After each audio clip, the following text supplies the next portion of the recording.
રાજકોટ મહાનગરપાલિકાની સ્ટેન્ડિંગ કમિટીની બેઠકમાં આજે કરોડો રૂપિયાના આંધણ અને પ્રજાના ટેક્સના પૈસાને લઈને બહુ મોટો નિર્ણય લેવામાં આવ્યો છે. મનપાએ ખર્ચ ઘટાડવા માટે એક મોટો યુટર્ન લીધો છે, જેમાં કરોડો રૂપિયાની લાઇટિંગની દરખાસ્તને હોલ પર મૂકી દેવામાં આવી છે. આ તરફ સ્વિમિંગ પુલના જે ખાનગીકરણને લઈને પણ એક મોટો નિર્ણય લેવાયો છે. સ્ટેન્ડિંગ કમિટીની બેઠકમાં કુલ કેટલા કરોડના કામો મંજૂર થયા છે, કઈ દરખાસ્તો રદ થઈ છે અને સ્ટેન્ડિંગ ચેરમેન પરેશ પીપળિયાએ શું મોટો ખુલાસો કર્યો છે તેના વિશે વાત કરીશું. નમસ્કાર, ગુજરાત BS9 TV ન્યૂઝમાં આપની સાથે હું છું ભગવતી વિશાવડિયા. રાજકોટ મહાનગરપાલિકાની સ્ટેન્ડિંગ કમિટીની બેઠક આજે ભારે ચર્ચાસ્પદ રહી. આરએમસીના પ્રશાસન દ્વારા ખર્ચ ઘટાડવા માટે એક મોટો અને સરાહનીય નિર્ણય લેવામાં આવ્યો છે, જ્યાં રાજકોટના હૃદય સમાન રેસકોર્સ રિંગ રોડની ફરતે જે આકર્ષક લાઇટિંગ કરવાની દરખાસ્ત હતી તેને હાલ પૂરતી પેન્ડિંગ એટલે કે હોલ્ડ પર રાખી દેવામાં આવી છે. તમને જણાવી દઈએ કે રેસકોર્સની ફરતે લાઇટિંગ કરવા માટે રૂપિયા 2.30 કરોડનો મસમોટો ખર્ચ મંજૂર થવાનો હતો, પરંતુ બિનજરૂરી ખર્ચા ઘટાડવાના ભાગરૂપે આ દરખાસ્ત હાલ પર બ્રેક મારી દેવાય છે. આ બેઠકમાં માત્ર લાઇટિંગ જ નહીં પરંતુ રાજકોટના વિકાસ કાર્યોને લઈને કરોડોના બજેટની લીલી ઝંડી પણ આપવામાં આવી છે. સ્ટેન્ડિંગ કમિટીના બેઠકમાં કુલ 24 દરખાસ્તો રજૂ કરાઈ હતી, જેમાંથી 21 દરખાસ્તોને મંજૂરી આપી દેવાય છે. આંકડાની વાત કરીએ તો કુલ 89.36 કરોડ રૂપિયાના કામોમાંથી 87 કરોડ રૂપિયાની દરખાસ્તો મંજૂર કરી દેવામાં આવી છે, જે રાજકોટના અલગ અલગ વિસ્તારોના વિકાસ માટે વાપરવામાં આવશે. જ્યારે 2 દરખાસ્તોને પેન્ડિંગ રાખવામાં આવી છે, જેમાં પહેલી રેસકોર્સની લાઇટિંગની દરખાસ્ત છે અને બીજી છે અર્બન ગ્રીનિંગ પોલિસી તૈયાર કરવાની દરખાસ્ત છે, જેની ઉપર હજુ વધુ વિચારણા કરવામાં આવશે.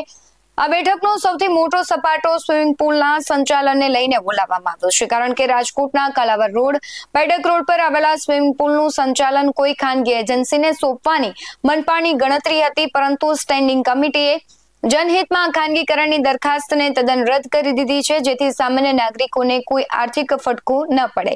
શું કહી રહ્યા છે સ્ટેન્ડિંગ કમિટીના ચેરમેન પરેશ પીપળિયા, તેના પર નજર કરીએ.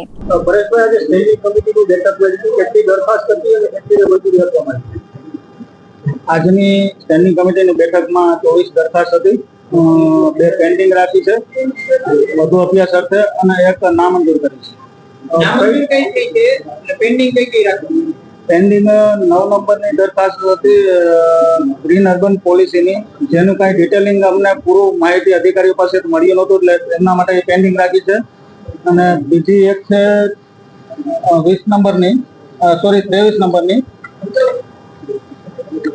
એ રેસકોર્સ રિંગ રોડ જે લાઇટિંગ કરવાનો કોન્સેપ્ટ હતો એ પેન્ડિંગ રાખી છે. એમાં એનો કોન્સેપ્ટ કઈ ટાઈપનો છે, એજન્સી શું કરશે એની ડિટેલ મગાવી છે, એ 2 પેન્ડિંગ રાખી છે.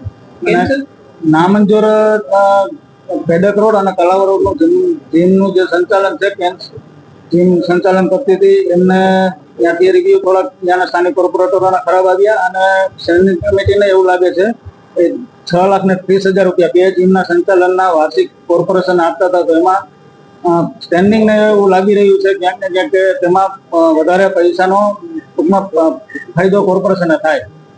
ખાસ કરીને કેટલા કરોડના કુલ વિકાસ કામો મંજૂર થયા? ટોટલ 89 કરોડના કામોની દરખાસ્તો આવી હતી, એમાં 2 પેન્ડિંગ અને 1 નામંજૂરને બાદ કરતા અંદાજિત 80 કરોડ કે 85 કરોડ જેવું અંદાજિત કામ મંજૂર કરવામાં આવ્યા. એક તરફ ખર્ચ બચાવવાની વાત થાય છે, બીજી તરફ આ રેસકોર્સની લાઇટિંગની અત્યારે શું જરૂર છે? એટલા માટે જ આપણે પેન્ડિંગ રાખ્યું છે કે 5 પદાધિકારીઓ અને પાર્ટીના આગેવાનોની સલાહ અને માર્ગદર્શન લઈને પછી આગામી દિવસોમાં એના માટે વિચારશું કે કરવું કે નહીં કરવું. એક તરફ રાજકોટના વિકાસ માટે 87 કરોડ રૂપિયાના કામો મંજૂર કરાયા છે, તો બીજી તરફ બિનજરૂરી ખર્ચા છે તેના પર કાતર ફેરવીને આરએમસીએ સાબિત કરી દીધું છે કે હવે તંત્ર ફૂંકીને કદમ મૂકી રહ્યું છે.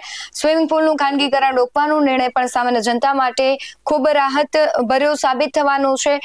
જ્યારથી સ્ટેન્ડિંગ કમિટીના ચેરમેનની નિમણૂક થઈ છે, નવા મેયર આવ્યા છે, ત્યારથી ઘણા બધા ખર્ચમાં ઘટાડો જોવા મળી રહ્યો છે. આશા રાખીએ છીએ કે આ જે નવી આખી ટીમ છે ખૂબ સારી રીતે કામ કરે અને રાજકોટનો વિકાસ છે તે ડબલ ગણો થાય, કારણ કે ઘણા બધા એવા કામો છે કે હજુ સુધી તે વર્ષોથી તેમના પ્રોજેક્ટ મુકાઈ ગયા છે, પરંતુ તે થયા નથી. કોની આળસ છે? તંત્રની આળસ છે, અધિકારીઓની મિલીભગત છે કે શું છે, તો આવનારો સમય બતાવશે. પરંતુ હવે ક્યાંક એવું લાગી રહ્યું છે કે જે આ નવી ટીમ છે ખૂબ સારી રીતે કામ કરશે. રાજકોટવાસીઓને પણ આશા છે કે મેયર નવા આવ્યા છે એ પણ લોકહિતમાં નિર્ણય લેશે. આજે જે નિર્ણયો લેવામાં આવ્યા છે તેને લઈને તમારું શું માનવું છે કમેન્ટમાં જરૂરથી જણાવજો. બાકી આવા જ વધુ અહેવાલો સાથે ફરી મળતા રહીશું. તમે અમારી યુટ્યુબ ચેનલને સબસ્ક્રાઇબ કરવાનું અને ફેસબુક અને ઇન્સ્ટાગ્રામ પર ફોલો કરવાનું ભૂલશો નહીં. બાકી અવનવી અપડેટ્સ મેળવવા માટે આપ જોતા રહો BS9 ટીવી ન્યૂઝ. નમસ્કાર.